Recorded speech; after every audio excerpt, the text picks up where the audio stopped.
Welcome back to Etheria Restart. Today we're doing a showcase of Beaotin, who's an attack-based support unit with some great revive and damage boost mechanics inside of her kit. We're going to be taking this and breaking this down completely inside of this video, but before we do, I need to thank Etheria Restart for sponsoring the video and urge all of you who have never yet played the game to download the game with my QR code or link in the description. It's going to get you 10 free summons when you first start playing the game. Now, Beaotin is one of my newest animus that I pulled on the account and that I was really excited about when she actually dropped. That was from our 300 pull video that we put out just a few days ago here in the channel. Make sure you go check that out because we got ourselves 8 animus inside of that video. It was nuts. And to have this discussion today, I have Hermes with me again, bringing his big brain knowledge about how we're planning on utilizing Beaotin on my personal account.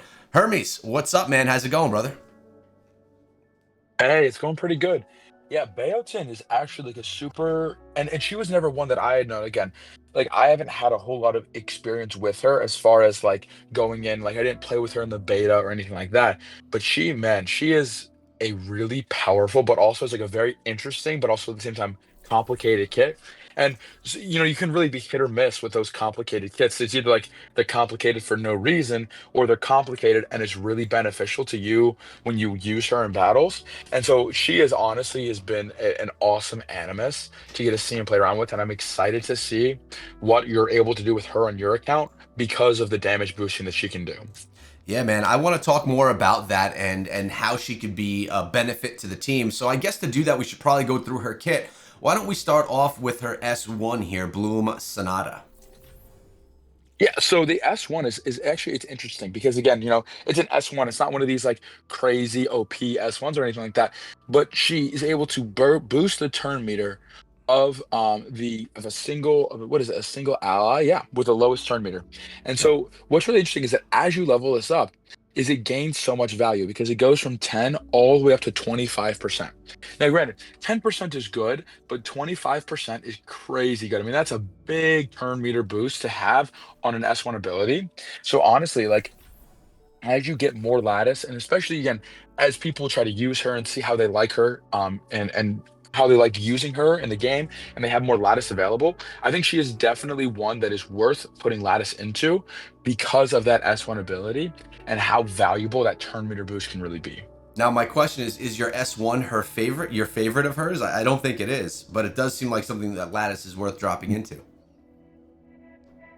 No, actually, crazy enough, that's like the most simple and I don't Yeah. even want to say like weakest, but it's one of like the more basic for points of her kit.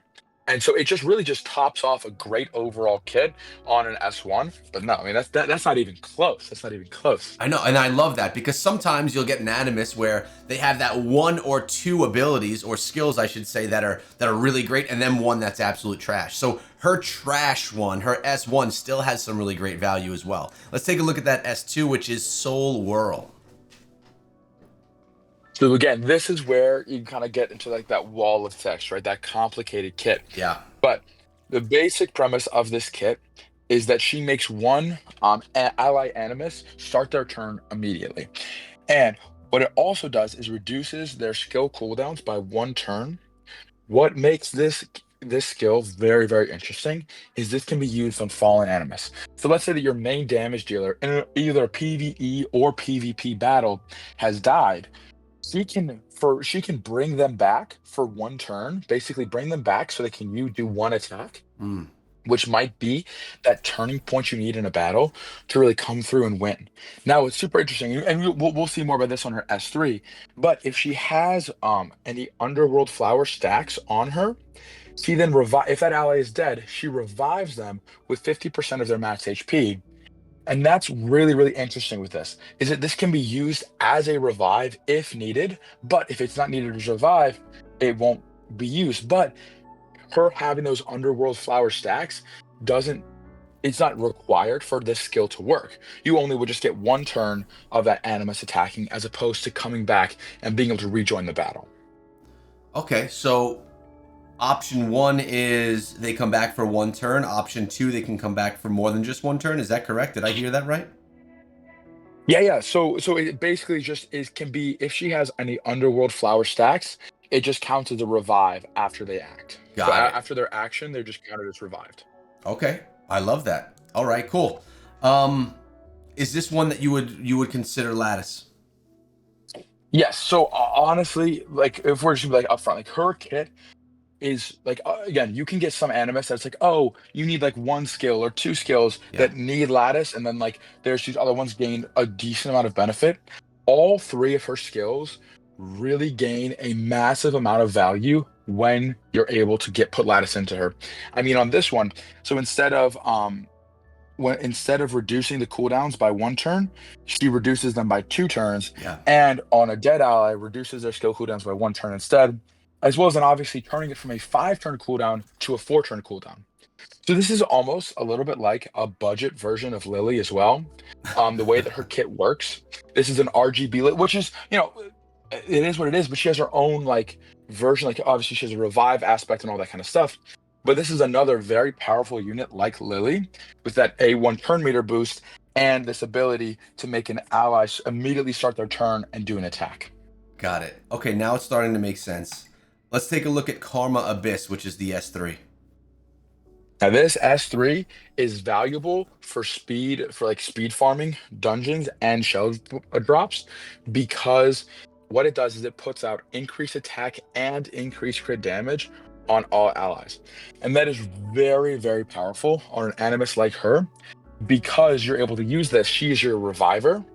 She puts out increased attack and increased crit damage, and she's boosting turn meter as well as providing revives. And so this is an overall a very powerful ability. Now we had talked right about how lattices improve the ability of a skill. This one gives a lot of value because instead of her getting one underworld flower stack, she gets an additional second stack of underworld flower, and it increases the value of that underworld flower whenever it revives an ally. So overall, I think this S3 is priority 1 to be Okay. skilled up, S2 is priority 2, and then your S1 is priority 3. But all three of them, you will gain massive value by putting your skill ups into them. No, that's awesome. And I like that you gave us the progression 3, 2, 1 on where you should be putting that lattice. That's super valuable, especially to people that are not sitting on a ton of lattice. Before we jump into modules, where do you like seeing her used best? Like, where are you envisioning her? I know you mentioned a little bit of speed farming, etc., but what areas of the game do you think she can excel? So I think for you, she honestly can be very helpful in Aurora.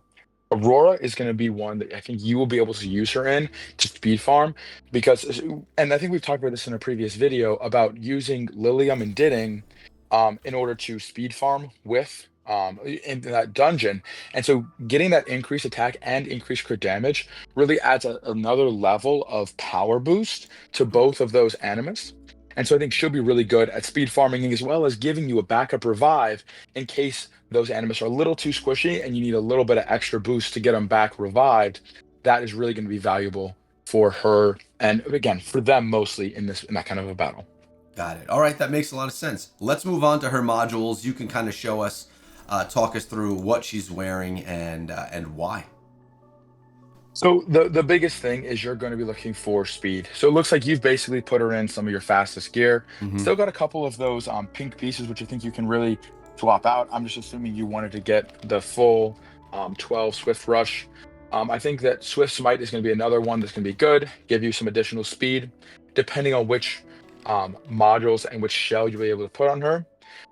So I think it really just you're looking for speed, HP, and then some defense as well. Those are her big three ones. And then as you progress, also getting some effect res just so that she can put out her abilities as needed.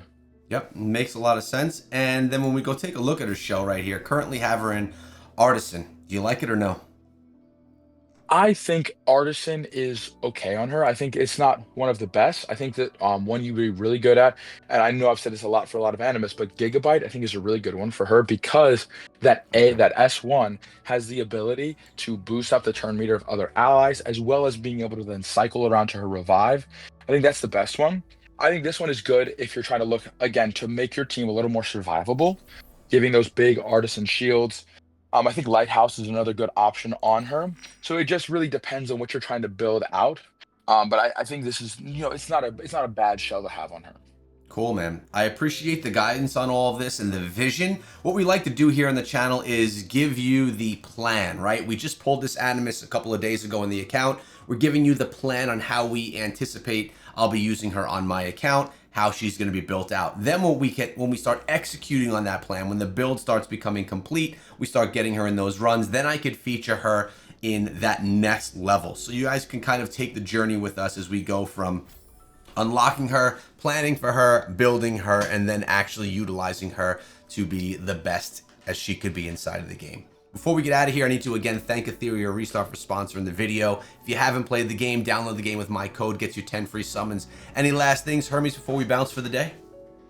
Nah, man, I'm just excited to see how you use her on the account. And I'm sure that there'll be some videos coming out soon about you clearing some new content using her and her damage boosting abilities. You know there will be. Guys, thanks for watching. See you in the next video.